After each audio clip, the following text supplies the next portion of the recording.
સરકાર અને ખાનગી તબીબો વચ્ચે આજે મીટિંગ યોજાઈ હતી, જેમાં પીએમજે યોજનાને લઈ અને ખાનગી હોસ્પિટલોનો વિવાદ ઉકેલાયો છે। પ્રધાનમંત્રી જન આરોગ્ય યોજના હેઠળ એમ્પેનલ થયેલી ખાનગી હોસ્પિટલોને સરકાર દ્વારા તેમના બાકી નીકળતા નાણાં ન ચૂકવતા વિરોધનું શસ્ત્ર ઉગામ્યું હતું અને 26 ફેબ્રુઆરીથી 29 ફેબ્રુઆરી દરમિયાન આ યોજના હેઠળ એક પણ સારવાર ન કરવાની ચીમકી ઉચ્ચારી હતી અને માત્ર ઇમરજન્સી સેવાઓ ચાલુ રાખવામાં આવશે એવું જણાવ્યું હતું। જો કે પીએમજે ખાનગી હોસ્પિટલનો વિવાદ ઉકેલાઈ ગયો છે।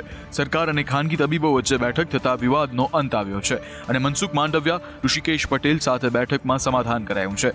ખાનગી હોસ્પિટલોને બાકી નાણાંની ચૂકવણી કરાશે। શુક્રવાર સુધીમાં બાકી રહેલા નાણાં ચૂકવી દેવામાં આવશે અને સાથે જ વીમા કંપની પાસેથી પણ આવી જ બાંહેધરી લેવામાં આવી છે। માંડલ અંધાપા કાંડમાં હાઈકોર્ટમાં થયેલી સુઓ મોટો બાદ અંતે ગુજરાત મેડિકલ કાઉન્સિલે મોટી કાર્યવાહી કરી છે અને 3 તબીબોના લાયસન્સ સસ્પેન્ડ કરી દેવામાં આવ્યા છે। સાથે જ અમરેલી મેડિકલ કોલેજના સુપ્રિન્ટેન્ડન્ટને પણ પદ પરથી હટાવી દેવાયા છે। ગુજરાત હાઈકોર્ટમાં થયેલી સુઓ મોટો બાદ કાર્યવાહી શરૂ કરવામાં આવી છે। અંધાપા કાંડમાં 3 સર્જનના લાયસન્સ રદ કરાયા છે। સાથે જ માંડલ હોસ્પિટલના ડોક્ટર જમીન પંડ્યાનું 1 વર્ષ માટે લાયસન્સ સસ્પેન્ડ થયું છે, તો અમરેલી હોસ્પિટલના જ ડોક્ટર અંકિતા મોઢવાણીનું 3 મહિના માટે અને ડોક્ટર પૂજા પરીખનું 6 મહિના માટે લાયસન્સ સસ્પેન્ડ કરવામાં આવ્યું છે। આ સાથે જ અમરેલી મેડિકલ કોલેજના સુપ્રિન્ટેન્ડન્ટ ડોક્ટર આર એમ જીતિયાને પણ હોદ્દા પરથી દૂર કરાયા છે। સાથે ટ્રસ્ટ અને ટ્રસ્ટીઓ વિરુદ્ધ ચેરિટી કમિશનરને પગલાં લેવા માટે જણાવાયું છે। મેડિકલ કોલેજ વિરુદ્ધ પગલાં લેવા નેશનલ મેડિકલ કાઉન્સિલને જણાવાયું છે, તો નર્સિંગ કાઉન્સિલની પણ ક્યાંક બેદરકારી સામે આવી છે। ન માત્ર તબીબો પરંતુ હોસ્પિટલના ટ્રસ્ટીઓ વિરુદ્ધ પણ પગલાં લેવા માટે ચેરિટી કમિશનરને પત્ર લખી જાણ કરવામાં આવી છે। સાથે જ નર્સિંગ કાઉન્સિલને પણ નર્સિંગ સ્ટાફ સામે કાર્યવાહી કરવા માટે કહેવામાં આવી છે। આ સ્કૂલમાં એક સાથે 60 થી પણ વધુ વિદ્યાર્થીઓને આખા શરીરે ખંજવાળ ઉપડી અને એ પછી જે થયું તે આવું હતું। સુરતમાં આવેલી સનગ્રેસ સ્કૂલમાં સવારના સમયે અસંખ્ય બાળકો શરીરના જુદા જુદા ભાગે ખંજવાળતા હોય તેવી સ્થિતિ સર્જાઈ હતી અને આ પ્રકારની સ્થિતિ જોતાની સાથે જ ભારે ધમાચકડી મચી ગઈ હતી, જે બાદ શિક્ષકો સહિત આચાર્ય તાત્કાલિક તમામ વાલીઓનો સંપર્ક કર્યો હતો। સાથે સ્કૂલ દ્વારા મનપાના આરોગ્ય વિભાગને જાણ કરવામાં આવી હતી અને પાલિકાની ટીમે સ્કૂલમાં તપાસ શરૂ કરતા બાળકોને થતા ઇન્ફેક્શનના પાછળનું શું કારણ છે તે મળ્યું ન હતું, જે બાદ સ્કૂલ દ્વારા વાલીઓને બોલાવીને બાળકોને સોંપી દેવામાં આવ્યા હતા। આ બાળકોને ઇન્ફેક્શન છે કે પછી કોઈ અન્ય રોગ છે તેને લઈને નાયબ આરોગ્ય અધિકારી દ્વારા ટીમ બનાવવામાં આવી છે અને તેના આધારે સ્કૂલની અંદર સર્વે શરૂ કરવામાં છે। ફરી એકવાર સુરત મેટ્રોની કામગીરી વિવાદમાં આવી છે।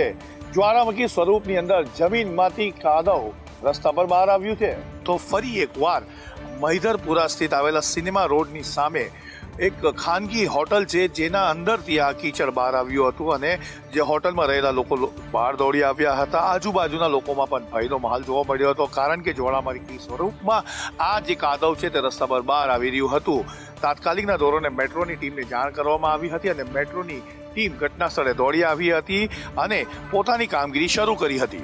મેટ્રોની કામગીરી સર્વે દરમિયાન જે મકાન માલિક હતો તેને પોતાના મકાનની અંદર બોરિંગ હોવાનું જણાવ્યું હતું, જેના કારણે સીલ મારવાનો રહી ગયો હતો।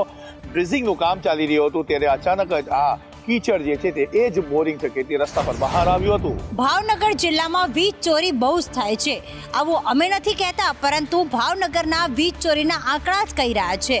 ભાવનગર જિલ્લાના ગ્રામ્ય વિસ્તારોમાં વીજ ચોરીનું દૂષણ અટકવાનું નામ લેતું ન હોય તેમ તળાજા, પાલીતાણા અને ભાવનગર પંથકમાંથી વીજ તંત્રની ટીમોએ વધુ 1 કરોડની વીજ ચોરી ઝડપી પાડી હતી, જેમાં વર્તેજ પેટા વિભાગીય કચેરી હેઠળ આવતો એક ગ્રાહક અંતતઃ 1 કરોડની વીજ ચોરી કરતા પકડાયો હતો, જ્યારે અન્ય 6 ગ્રાહક 1 થી 12 લાખની વીજ ચોરી કરતા મળી આવ્યા હતા। વીજ ચોરીના દૂષણને ડામવા પીજીવીસીએલ દ્વારા આયોજનબદ્ધ ચેકિંગ કરવામાં આવી રહ્યું છે।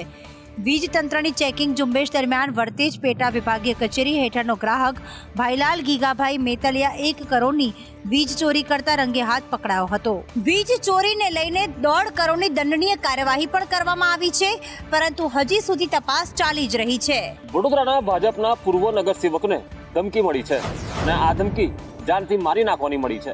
વડોદરા ભાજપના પૂર્વ કોર્પોરેટરને કોલ કરીને જાનથી મારી નાખવાની ધમકી આપનાર આરોપીની પોલીસે શોધખોળ હાથ ધરી છે। ન્યૂ વીઆઈપી રોડ પૂજા પાર્ક સોસાયટીમાં રહેતા ભાજપના પૂર્વ કોર્પોરેટર દાદુભાઈ વાલાભાઈ ગઢવીએ રાવપુરા પોલીસ સ્ટેશનમાં ફરિયાદ નોંધાવી જણાવ્યું છે કે ગત તારીખ 20મીએ તેઓ લગ્ન પ્રસંગમાં ગયા હતા। ત્યાં હાજરી આપીને ઘરે જવા નીકળ્યા ત્યારે નવલખી ગ્રાઉન્ડ પાસેથી પસાર થતા તેઓના મોબાઈલ પર રાત્રે કોલ આવ્યો હતો। તારા છોકરાને મોકલ એવું કહેવામાં આવ્યું. તમે કોણ બોલો છો એવું પૂછતા સામેવાળાએ અપશબ્દ બોલ્યા હતા અને કહ્યું હતું કે તું મને ઓળખતો નથી, તારો બાપ બોલું છું. તેણે દાદુભાઈ તથા તેમના દીકરાને જાનથી મારી નાખવાની ધમકી આપી હતી. ઉલ્લેખનીય છે કે પૂર્વ નગરસેવક દાદુભાઈ ગઢવીને અગાઉ તેમના સમાજના જ એક શખ્સ સાથે ઝઘડો થયો હતો અને તે બાબતોની ફરિયાદ પણ દાખલ થઈ છે. તત્કાલીન સબ રજિસ્ટ્રાર તુલસીદાસ મારકણાને ત્યાં એસીબી દ્વારા દરોડા પાડવામાં આવ્યા હતા. તેમના ઘરે તપાસ કરવામાં આવતા 58 લાખ રોકડા મળી આવ્યા છે. અમદાવાદના જીવરાજ પાર્કમાં આવેલી રામતીર્થ સોસાયટીમાં રહેતા તુલસીદાસ મારકણા સબ રજિસ્ટ્રાર કચેરીમાં સબ રજિસ્ટ્રાર વર્ગ 3 તરીકે ફરજ બજાવતા હતા. ગત ઓગસ્ટ મહિનામાં એસીબીએ દરોડો પાડ્યો હતો અને તુલસીદાસને રૂપિયા 1.5 લાખની લાંચ લેતા ઝડપી લીધા હતા. આ સમયે એસીબીની એક ટીમે તેમના ઘરે તપાસ કરી હતી. તે સમયે તેમના એક પરિચિત વ્યક્તિ ઘરેથી એક બેગમાં કેટલીક રોકડ અને શંકાસ્પદ વસ્તુ લઈને ભાગતા જતા પકડાયા હતા. તપાસમાં રૂપિયા 58 લાખની રોકડ અને 12 બોટલ વિદેશી દારૂ મળી આવ્યો હતો. આ અંગે એસીબી તેમજ પોલીસે કાર્યવાહી કરી હતી. એસીબીને મળેલી રોકડ અંગે તુલસીદાસની પૂછપરછ કરી હતી, પરંતુ તેઓ રોકડ અંગે કોઈપણ જાતનો ખુલાસો કરી ન શકતા તેમના વિરુદ્ધમાં ગુનો નોંધીને વધુ તપાસ હાથ ધરી છે. ઉનાળો આવી રહ્યો છે, એવામાં આગ લાગવાની ઘટનાઓ પણ વધશે. ત્યારે આજરોજ અમદાવાદમાં ફાયર વિભાગ દ્વારા ફાયર મોક ડ્રીલનું આયોજન કરવામાં આવ્યું હતું. અમદાવાદના એસજી હાઈવે ખાતે આવેલ ક્રાઉન પ્લાઝા હોટલમાં ફાયર મોક ડ્રીલ યોજાઈ હતી. હોટેલ અને રેસ્ટોરન્ટ જેવા સ્થળો પર જ્યારે કોઈ આકસ્મિક આગની ઘટના સર્જાય ત્યારે કઈ રીતે લોકોના જીવ બચાવવો અને લોકોને આગમાંથી સુરક્ષિત બહાર કાઢવા તે અંગે હોટલના સ્ટાફને માહિતી પૂરી પાડવામાં આવી હતી. સાથે જ હોટલમાં ફાયર સેફ્ટીના કયા કયા સાધનોનો હોવા જોઈએ અને કઈ રીતે તેનો ઉપયોગ કરવો તેની પણ માહિતી પૂરી પાડવામાં આવી હતી. આ મોક ડ્રીલમાં ફાયર વિભાગની સાથે અમદાવાદ કલેક્ટર કચેરી અને નાયબ મામલતદાર અને ડિઝાસ્ટર મેનેજમેન્ટના ઉચ્ચ અધિકારીઓ પણ જોડાયા હતા. આપાતકાલીન પરિસ્થિતિમાં કઈ રીતે પોતાનો અને અન્ય લોકોનો જીવ બચાવવો તે અંગે આ મોક ડ્રીલમાં માર્ગદર્શન પૂરું પાડવામાં આવ્યું હતું. ઉના પોલીસ તોડકાંડમાં મોટો ખુલાસો થયો છે. બુટલેગર હુસૈન સાથેનો નાણાકીય વ્યવહાર મળી આવ્યો છે. 5 જાન્યુઆરી 2023 ઉના પોલીસ સ્ટેશન ચેકપોસ્ટ પર એસીબીએ ટ્રેપ કરી હતી. નાણાંની માંગણી થતાં પીઆઈને એસીબી રેડની ગંધ આવી જતા સ્થળ છોડી ફરાર થઈ ગયા હતા. તો પીઆઈ સાથે કામ કરતો વચેટિયો નિલેશ તડવી કે જેની એસીબીએ ધરપકડ કરી પૂછપરછ હાથ ધરી હતી. વચેટિયાના મોબાઈલ ફોન ચેકિંગ દરમિયાન અનેક નાણાકીય રેકોર્ડ મળી આવ્યા છે. બુટલેગર હુસૈન સાથેનો નાણાકીય વ્યવહાર મળ્યો છે. મુસાફરો પાસે પણ પીઆઈ અને એમના વચેટિયા નાણાં પડાવતા હતા. રોકડ નાણાં ન હોય તો મુસાફરોને નજીકના એટીએમમાં લઈ જઈને નાણાં લેવામાં આવતા હતા. તો બીજી તરફ પીઆઈ નિલેશ ગોસ્વામીએ આગોતરા જામીન અરજી કરી છે, જે કોર્ટે ફગાવી દીધી છે. કોર્ટે પીઆઈના 10 દિવસના રિમાન્ડ મંજૂર કર્યા છે. રાજકોટના સૌથી મોટા ક્રિકેટ સટ્ટામાં વધુ એક ખુલાસો થયો છે. આ ક્રિકેટ સટ્ટાનું કનેક્શન દુબઈ સુધી લંબાયું છે. આજે રાજકોટ ક્રાઇમ બ્રાન્ચે છેલ્લા 1 માસથી ફરાર માસ્ટર માઇન્ડ તેજસ રાજદેવને ગુંદાવાડીમાંથી ઝડપી લઈ પૂછપરછ કરતા વધુ એક દુબઈના કરણ નામના શખ્સનું નામ ખુલતા વિશેષ કાર્યવાહી હાથ ધરી છે.